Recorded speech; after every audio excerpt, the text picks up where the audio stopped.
In this video, I want to detail the entire rule set of my holy grail FX scalping system. If you master those rules and follow them mechanically, I guarantee you that you will become a profitable trader. My FX scalping system is based on a couple of core ideas. The main idea is that we're taking mean reversion setups with multiple time frame confirmation and a risk reward filter to avoid bad trades. We skip mean reversion setups in something I call decreasing volatility trends. And during those trends, we take setups in the direction of the trend. So we are combining mean reversion and trend following into one system. This gives us a very smooth equity curve and very consistent profits. To trade my system, there are like 4 components to it. The first one is to find a setup. If we have found a setup, we are looking for confirming evidence. If we have a setup with confirming evidence, we look if it passes our risk reward filter. And if it does, we have a trade, we place our order, and we manage our orders and position accordingly. The first and most important setup you have to learn is the retest setup. The basic idea is we are trading a retest of an extreme and a return to the mean. For that, we use Bollinger Bands as an indicator with a normal 20 bar period and 2 standard deviation. Any touch of the Bollinger Band for us is considered an extreme. The rules are very simple. We are looking for the touch of the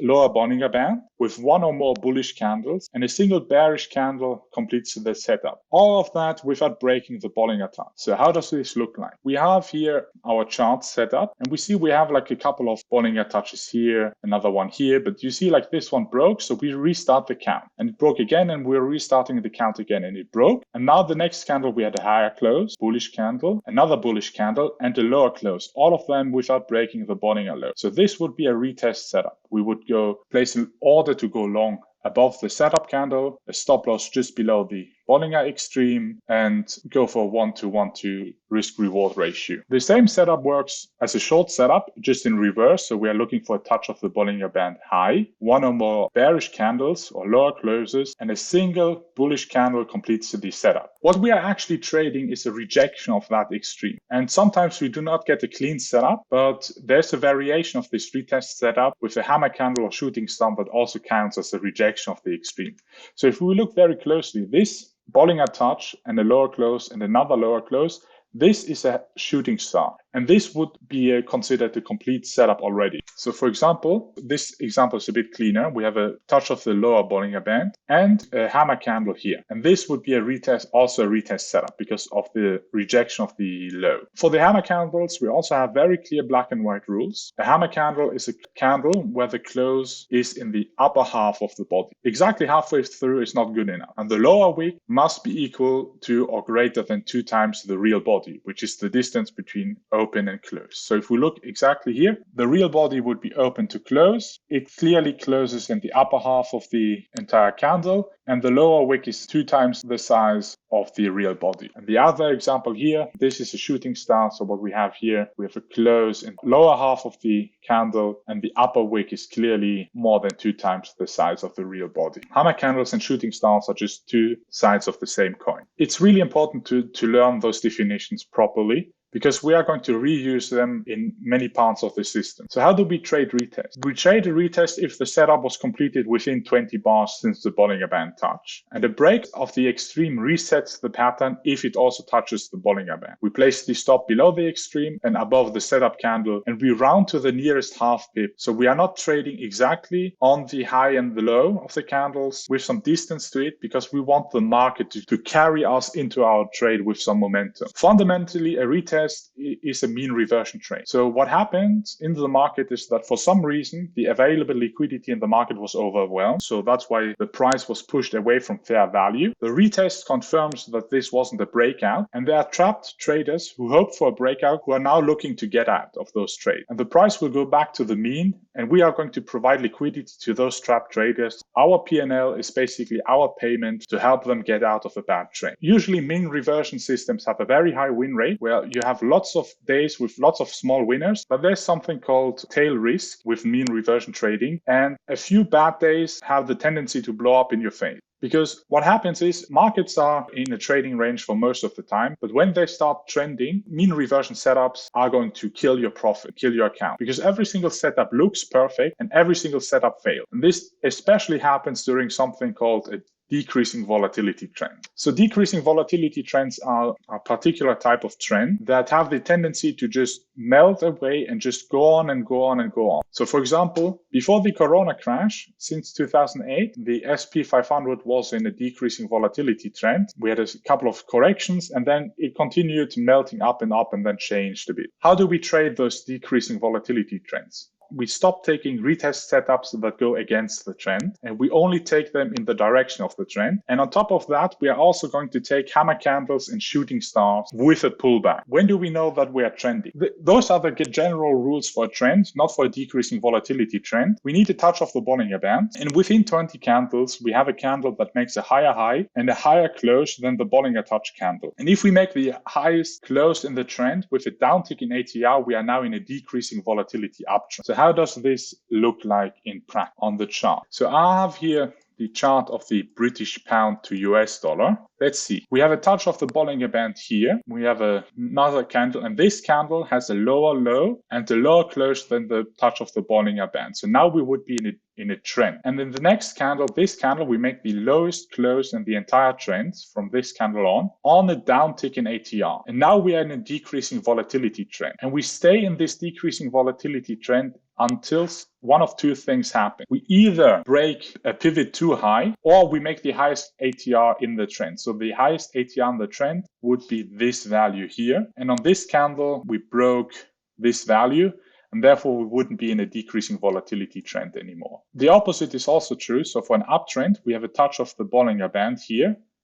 And now we make a higher high and a higher close here. And now we are in an uptrend. And on this candle with the highest close in the trend, we are in a downtick in ATR, and we are now in a decreasing volatility mode uptrend. The highest value of highest ATR value in that trend would be here, and we are looking for a pivot too high. So a pivot too high is a high in ATR with two lower values before and two lower values after it. I have a custom indicator that highlights all the pivot too high for me. We are still considering this a decreasing volatility uptrend. And what happens is, at this point here, we are out of the decreasing volatility trend because it broke the pivot too high. For example, we see here, we have a touch of the Bollinger Band, a lower low and a lower close. We are in a decreasing volatility trend because the lowest close, so the trend started on a downtick in ATR. We are out of ATR here. We are back in ATR on this candle, so we are not taking this setup. As you can see, it was a setup with confirming evidence, but it would have been a losing setup. But we take shooting stars in the direction of the trend. So for example, this would have been a valid setup. This would have been a valid setup because it's a shooting star with a pullback to at least one of the moving averages. So this would have been a setup we take. We also have confirming evidence on 5 and 10, and this would have been a nice winner. We continue. This would also have been a valid setup because we are still in a decreasing volatility trend.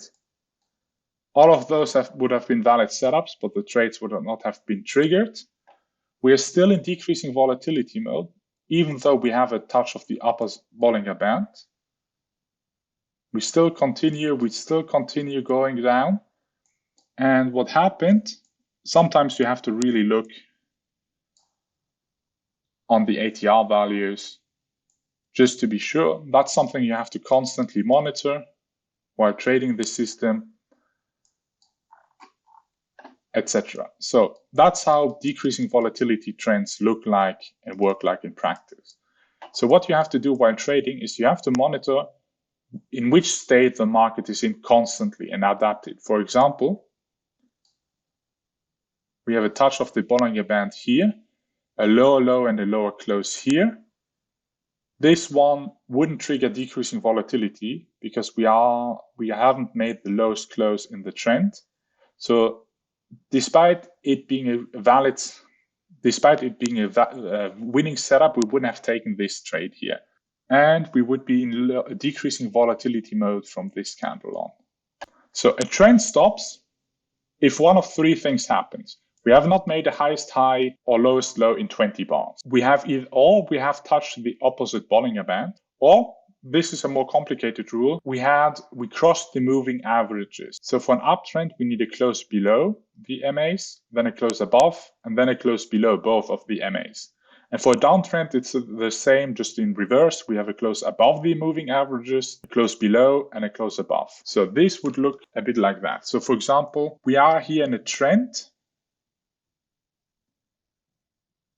We have a close above the moving averages here, a close below and a close above. And on this candle, we are not in trending mode anymore. So to recap, we have a touch of the lower Bollinger Band, a candle with a lower low and a lower close than the Bollinger Touch candle. And we are in trending mode until this candle, after the close above both of the moving averages, a close below both of the moving averages, and another close above. So basically what you have to remember is, if the market is wiggling around the moving averages, the trend has stopped. A decreasing volatility trend, on the other hand, only stops when we either made the highest ATR during a trend, or if we broke a pivot too high in ATR. Even if we are not trending anymore, as long as we are in DV mode, we trade it like in DV mode. So to recap, we take retest setups most of the time, except in decreasing volatility trends. Then we only take setups in the direction of the trend, as well as hammer candles and shooting stars if they also touch the moving averages. Those setups aren't nearly enough though.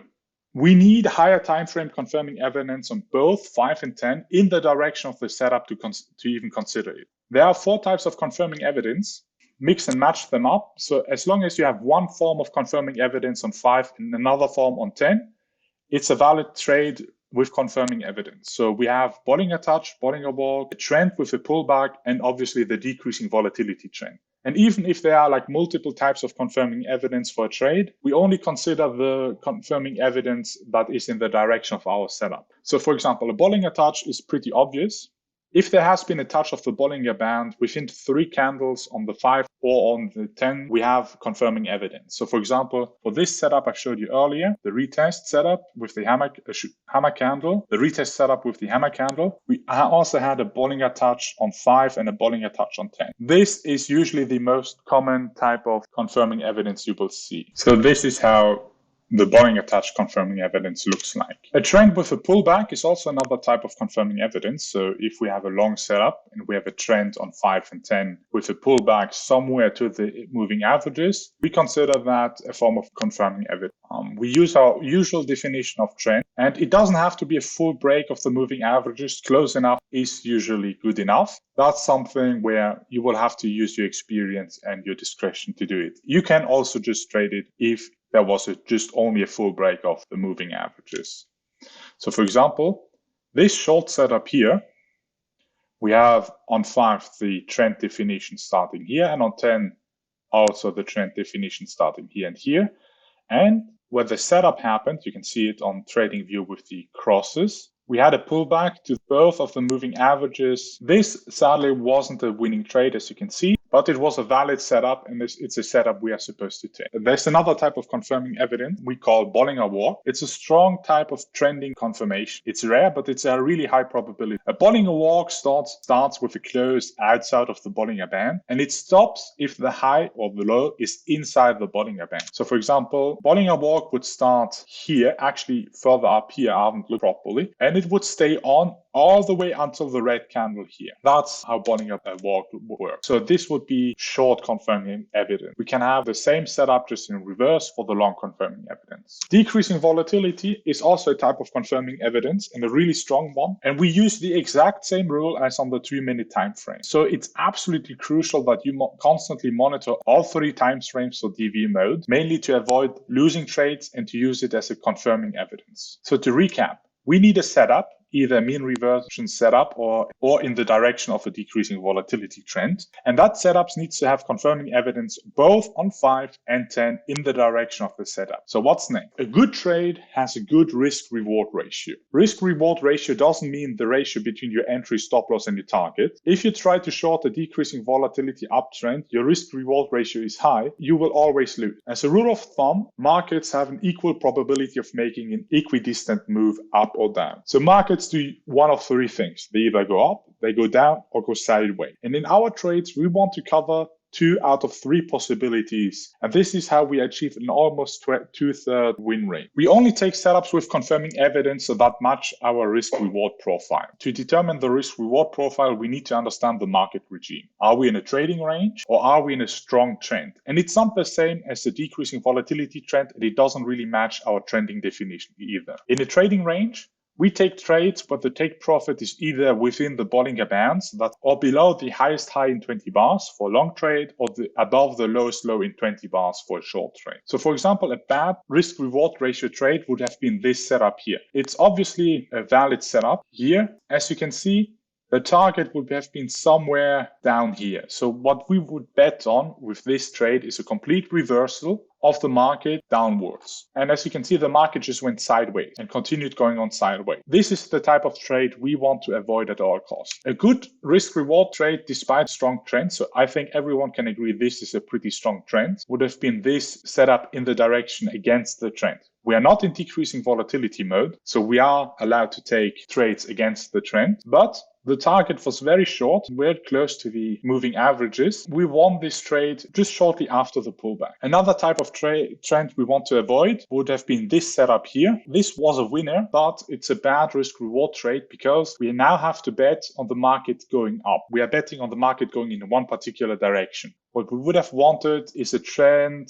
a continuation of this trading range, which was the most likely outcome. So somewhere within the Bollinger Bands would have been good enough for us. So this trade was a bad trade to take. And if you take a setup like that, even though it might have won the trade, it would count as a mistake in your trading sheets. And you should avoid taking trades like that, because most of the time they actually fail. So how do you trade? We go for 1 to 1.2 risk-reward ratio, rounded to the nearest half pip. The 0.2 pays for the brokerage fee. We enter on a stop limit order because we want the market to carry us into our trade. The position size is calculated so that we only take 0.5 or 1% risk per trade. And if the entry to stop loss is smaller than 3 pips, we size the trade as if we would trade 3 pips to avoid paying too much in commission. But we still aim for 3.5 pip target.